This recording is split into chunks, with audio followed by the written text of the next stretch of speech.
마가복음 말씀 볼 거예요. 오늘 마가복음 10장 13절에서 이후의 말씀을 볼 텐데, 자, 선생님 앞에 두 인물을 이렇게 표시를 해놨죠. 첫 번째는 누구죠? 그 다음에 두 번째는 10장 13절 이후에 보시면 이 두 어린아이와 젊은 부자 간원, 마가복음에서는 구체적으로 이 사람이 젊은 사람, 부자, 간원 자세히 안 나오지만 다른 누가복음, 마태복음, 오늘 마가복음에서 다 합쳐보면 이 사람이 젊은 부자, 간원인 것을 확인해 볼 수 있어요. 근데 또 재밌는 게 뭐냐면 이 두 인물이 그 세 복음서 마태, 마가, 누가복음에 다 붙여서 같이 나와요. 그 말은 즉슨 관련이 있다는 거예요, 사실은. 관련이 있다. 그래서 이 어린아이 특징을 보면 빨간색으로. 여러분, 어린아이는 어떤 특징을 가지고 있죠? 어리다. 지혜가 부족하다. 지혜가 부족하다. 순수하다. 오. 선생님이 답 적는 그냥 적을게요. 순종. 순종적이다? 좋은 부분만 사실 적은 것 같은데, 자비를 구한다.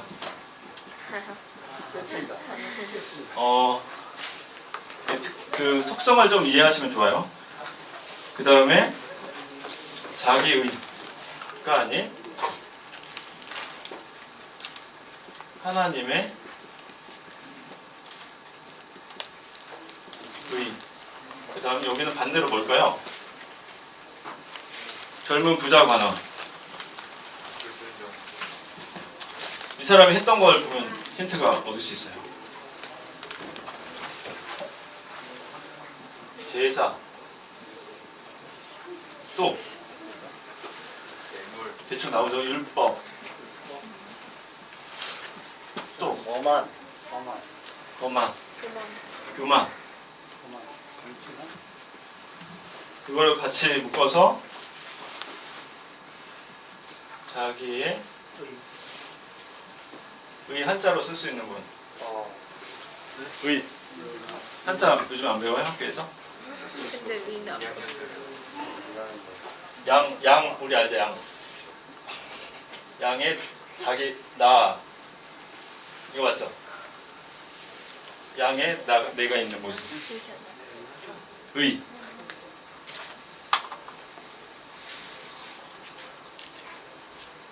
그래서 두 가지 인물을 보면 어떻게 보여요? 성경에서 같이 이렇게 붙여서 나오는 이유가 있겠죠. 대조해서 보여주려고. 네? 대조해서 보여주려고. 그렇죠. 대조법.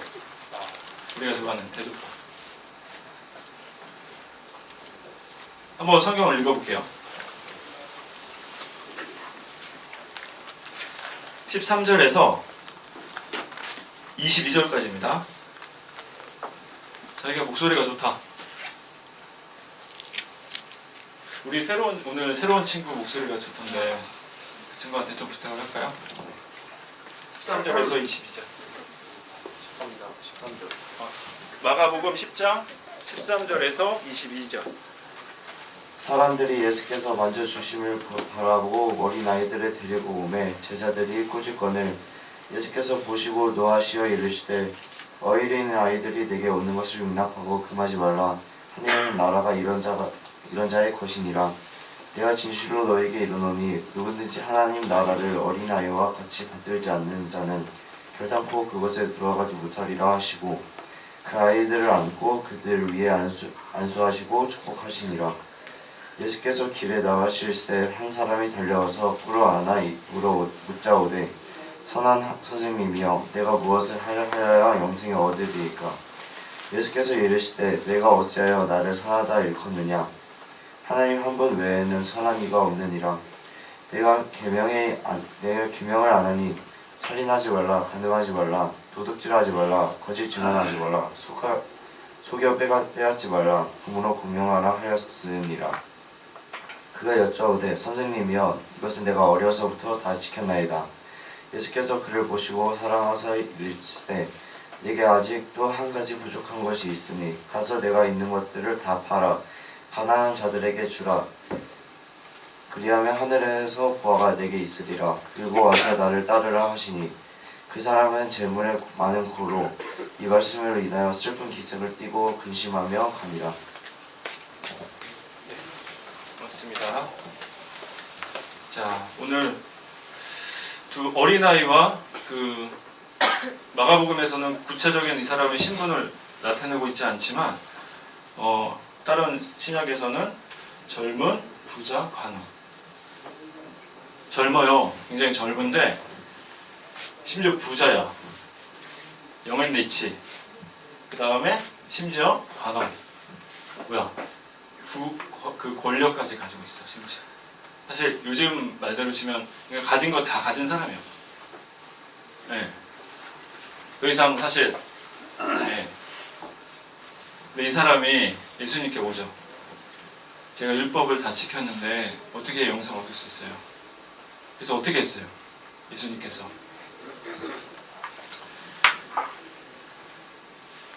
내가 가지고 있는 거를 다 남에게 이웃에게 나눠줘라. 그리고 날 쫓으라. 했을 때 그들이 그 얘기를 듣고서 그가 고민하면서 떠나갔다. 예수님을 만나는데 이 사람은 구원받지 않았습니다. 결국엔. 그죠? 예수님의 율법 중에 네 이웃을 내 몸과 같이 사랑하라고 하신 말씀대로 네 가지고 있는 재물 다 이웃에게 나눠줘 했을 때 그가 또 가진 게 너무 많았기 때문에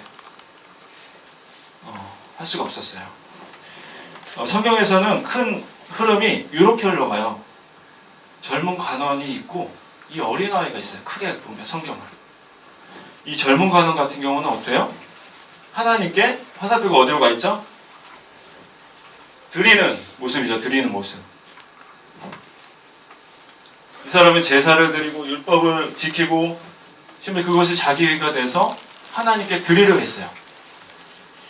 이게 인간이 가지고 있는 근본적인 어떤 모습이에요. 속성. 어떤 내가 가진 거에 대해서 어떤 거든 해야 될 것 같고, 그죠? 내가 주님을 섬기는 데 있어서 오늘은 내가 제대로 이번 주는 잘 살지 못했어.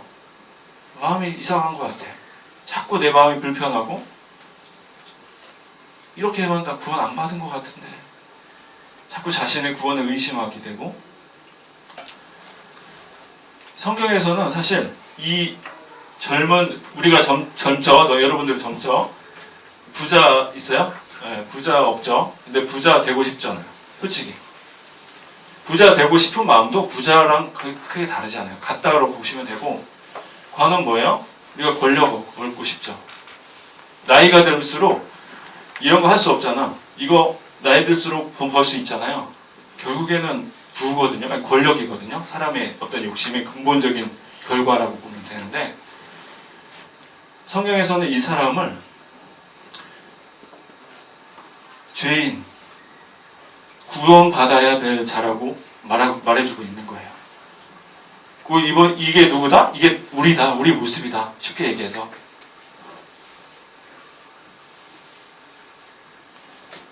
구약이라고 보면 돼요.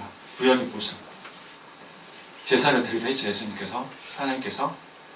근데 반대로 어린아이 같은 속성은 뭘까요? 화살표. 받는 거죠. 받는 거. 여러분 구원은 어떻게 해요? 구원을 우리가 받는 거잖아. 그죠? 순종자비, 어린아이 보면 순종자비 내 동생들 보면 아닌 것 같긴 한데 그 아이들을 생각하는 게 아니라 근본적으로 우리가 어린아이 하면 특정이 뭐냐면 이 어린아이의 특징은 뭐예요? 자기 스스로 할 수 있는 게 별로 없어요. 부모가 없으면 살 수가 없어. 생존 능력이 없어. 부모에게 의존적이에요. 의존적. 그죠? 그 다음 또 뭐예요? 어린아이 특징.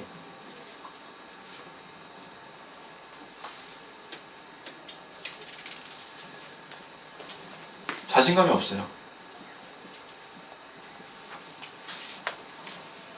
좀 이상한 말인 것 같아요. 자신감이 없어요. 내가 할 수 있는 게 별로 없기 때문에 스스로에게 자신감이 없어요. 자신감이 많은 친구이긴 했죠, 이 사람은. 그죠? 반대로. 또 어린아이의 특징도 보면 뭘까요? 어린아이를 실족하는 자는, 그죠? 연재맷돌을 목에 걸어서 바닷물에 빠지는 게 낫다. 그러니까 어린아이는 시키는 대로 하는 순수성을 좀 가지고 있어요. 어떤 친구에게 부탁을 하거나 뭔가 뭘 이렇게 줘. 내 선물을 줘. 그러면 어떤 어른들 같은 경우는 보통 이렇게 왜 나한테 이걸 주지? 그죠? 무슨 의도가 있나? 나한테? 그죠? 약간 요즘에 세대가 좀 악하니까 여러분들도 주변에서 누가 이렇게 줘도 쉽게 받지 않잖아요. 어린아이들은 어때요? 주면 그거 자체로 기뻐하죠. 와, 이거 엄마한테 자랑하고 젤리 받았다거나. 그죠? 그런 특징을 가지고 있습니다. 근데 실제로 이제 제사에 대해서 우리가 생각을 해볼 수가 있어요. 하나님께서 원하시는 제사는 과연 이것이었냐? 구약에 나타난. 그러면 우리 말씀 좀 찾아볼게요. 이사야서 1장 11절 12절. 저 보니까 핸드폰 가진 친구도 있는데 핸드폰 가진 친구가 더 빨리 찾을 것 같아서 가온이가 한번 읽어볼까요? 이사야서 1장 11절에서 12절.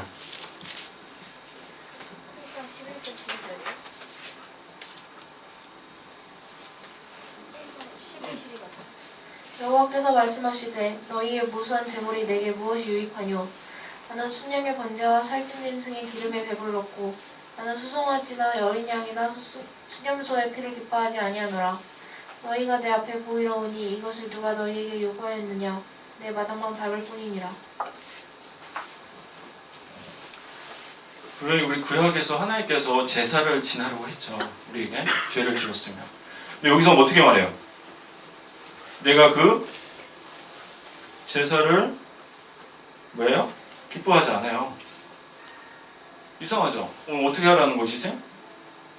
하나님께서 그들 백성에게 제사를 지내라고 율법 제사의 제도를 주시고 했는데 제사를 기뻐하지 않으신데요. 히브리서 10장 말씀 찾아볼게요. 히브리서 좀 오늘 말씀 좀 찾아봐야 됩니다. 히브리서 10장 1절에서 4절 선생님 읽어볼게요. 자, 눈으로 따라오세요. 히브리서 10장 1절에서 4절. 자, 율법은 장차올 좋은 일의 그림자일 뿐이요 참 형상이 아니므로 해마다 늘 드리는 같은 제사로는 나오는 자들을 언제나 온전하게 할 수 없느니라. 그렇지 아니하면 섬기는 자들이 단번에 정결하게 되어 다시 죄를 깨닫는 일이 없으리니 어찌 제사 드리는 일을 그치지 아니하였으리요. 그러나 이 제사에는 들에는 해마다 죄를 기억하게 하는 것이 있나니 이는 황소와 염소의 피가 등이 죄를 없이 하지 못함이라. 이 제사의 이유가 있었죠. 그쵸? 이유가 뭐였어요? 죄를 기억하게 하는 건 있었어요. 하나님께서 우리에게 양심을 주셨어요. 양심. 이 사람들이 제사를 지면서 자신의 죄를 졌어. 그래서 비둘기나 뭐 소나 양이나 그런 거 가지고 가서 자기 죄를 속죄를 해야 돼요. 근데 이게 그들의 양심이 있는 거예요. 그래서 이게 뭘까? 불완전한 걸 느끼기를 원했던 거예요. 하나님께서. 이 제사에 대한 불완전. 하나님께서 원하신 그 마음은 스스로 자신이 할 수 없는 자임을 깨닫기를 원하셨던 거죠. 이 사람이 자기는 다 할 수 있어. 난 다 지켰어. 그냥 좋은 거 다 지키고 하나님께서 하신 말씀 다 지켰다 생각했어. 하나님이 원하시는 제사는 이게 아니었죠. 뭐였어요? 너희 그 제사 통해서 네가 이러한 사람이라는 거를 깨닫기 원하셨다는 거죠. 내가 할 수 없구나. 어린아이 같구나. 내가 이거 해보려고 노력을 해봤는데 안 되는구나. 나는 하나님 없이 뭐야? 살아갈 수밖에 없는, 하나님 없이 살아갈 수 없는 의존적인 사람이고, 내가 하나님 없이 살아가게 되면 난 자신감이 없는 사람인 거고, 그래서 하나님이 필요한 거고, 또 내가 하나님의 말씀에 곧이곧대로 그냥 순수하게 믿어서 믿는 사람이 구원받은 사람이 되는 거예요, 사실. 아주 단순하죠. 단순하지만 명백한 거예요. 명료하게 나온 거예요.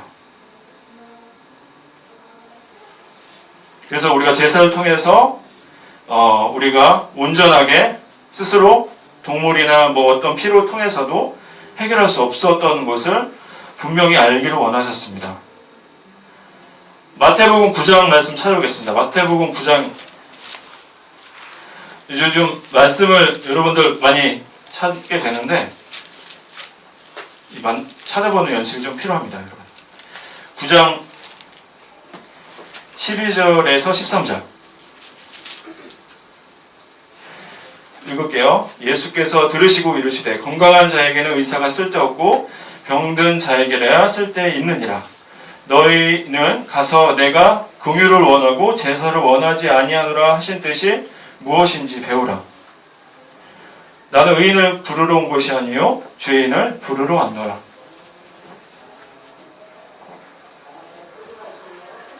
제사를 원하지 아니하는 뜻이 무엇인지요? 배우래요, 배우래. 네.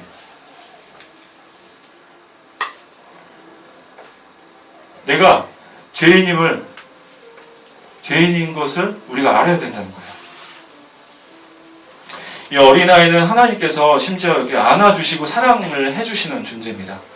우리가 그 어린아이 같은 사람이 된다면 하나님께서 우리를 얼마나 기쁘시게 여길지는 성경에서 아까도 보셨지만 하나님께서 그 어린아이를 안아주셨다는 표현이 두 군데 나와요. 그렇지만 이제는 마태복음 18장에 한번 찾아보겠습니다. 마태복음 18장에 어떻게 나오느냐.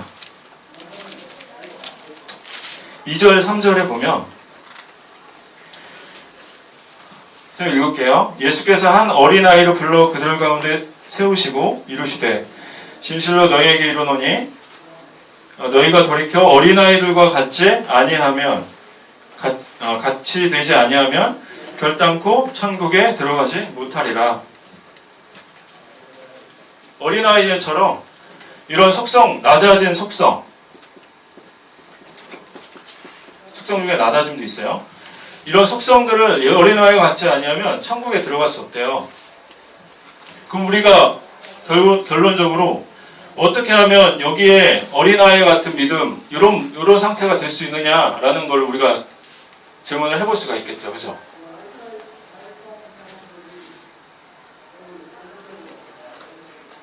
잠언 말씀을 선생님이 한번 읽어볼게요. 잠언 16장 19절에 어떻게 써있냐면 겸손한 자와 함께하여 마음을 낮추는 것이라고 되어 있어요.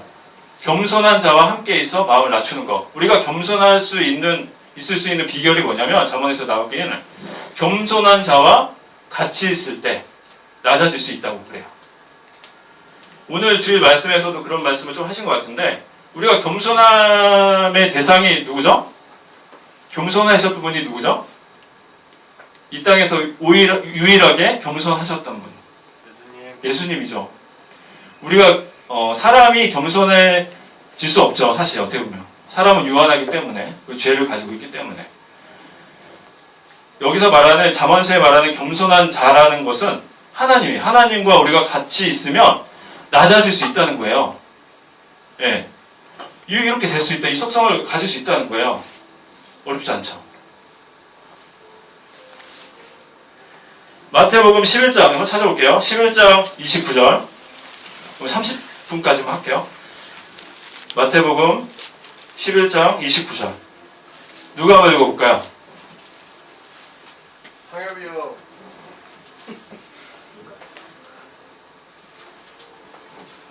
은우가 한번 읽어볼까요? 나는 마음에 온유하고 겸손하니 나의 멍에를 메고 내게 배우라. 그리하면 너희 마음이 쉼을 얻으리니. 네, 마태복음에 분명히 써있죠. 나는 예수님 자신, 마음이 온유하고 겸손하니 나의 멍에를 메고 내게 배우라. 그리하면 너희 마음이 쉼을 얻으리니. 분명히 써 있습니다. 그래서 우리가 결론적으로 낮아지고 우리 스스로가 이거 할 수 있는 거예요, 없는 거예요? 할 수 있어요, 없어요? 우리가 받아야 되는 속성이에요. 받아야 되는 속성. 우리가 이렇게 하려고 지금 하다 보니까 구원을 우리가 지금 이 상태가 되지 못하는 거예요. 여기에 계속 머물러 있는 거예요. 우리는 자기 의만 쌓게 되고. 비결은 한 쉬워요. 나한테 배우라. 예수님한테 배우라. 빌립보서 말씀 찾아볼게요. 빌립보서. 오늘도 주일 말씀에 하셨던 말씀입니다. 빌립보서 2장 5절에서 8장.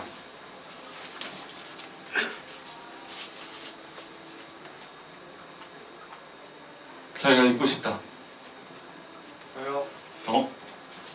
너희 안에 이 마음을 품으라. 곧 그리스도 예수의 마음이니 그는 근본 하나님의 본체신 하나님과 동등됨을 취할 것으로 여기지 아니하시고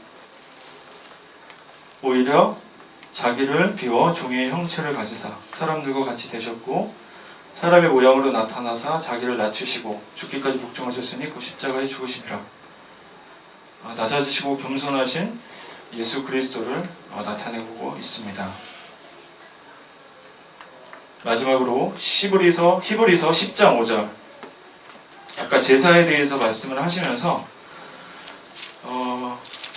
어떻게 말씀을 해주고 계신지 다시 한번 10장을 찾아볼게요. 히브리서 10장 5절.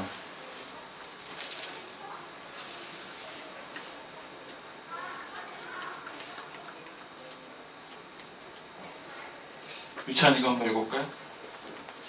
그러므로 주께서 세상에 임하실 때에 이르시되 하나님이 제사와 예물을 원하지 아니하시고 나를 위하여 한 몸을 예비하셨구나.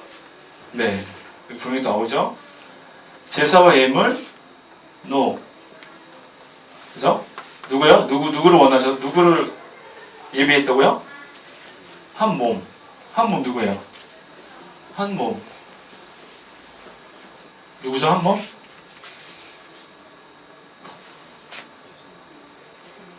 예수님. 그죠?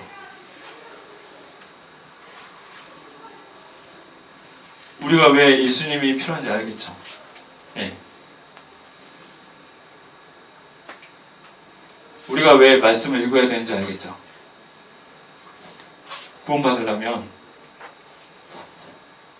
말씀이 누구예요? 예수님이잖아요. 우리 왜 암송해야 되는지 알겠죠? 왜 가까이 해야 되는지 알겠죠? 우리 계속 이거 했던 거예요. 그동안 열심히 공부해서 좋은 대학 가면 뭐해? 이렇게 될 텐데.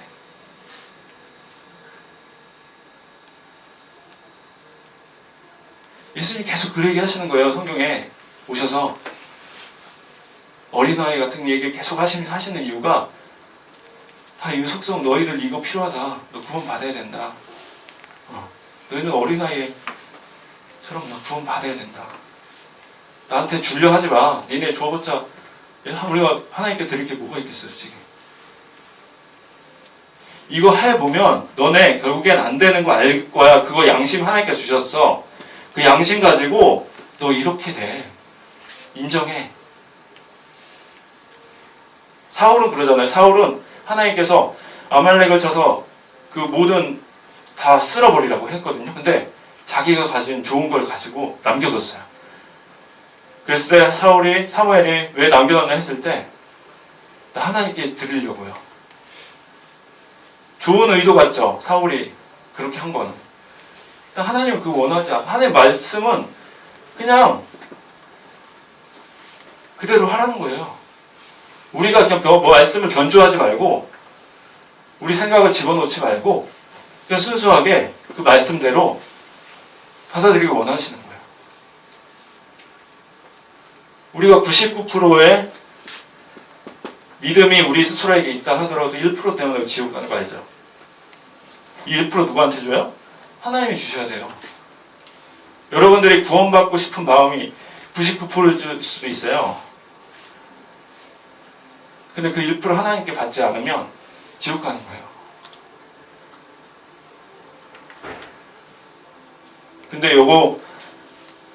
근데 말씀을 안 보고 구원받고 싶다고요? 말이 안 되죠.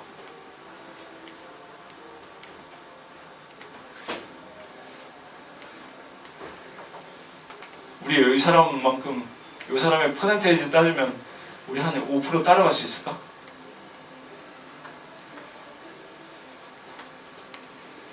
우리가 얼마나 교만한지 알겠죠? 그래서 오늘은 여기까지. 우리가 왜 어린아이 같은 믿음을 가져야 되는지, 하나님께서 예수님께서 같이 이 젊은 가난 부자랑 같이 배열해서 말씀을 하시는지 한번 좀 생각했으면 좋겠습니다. 이상입니다.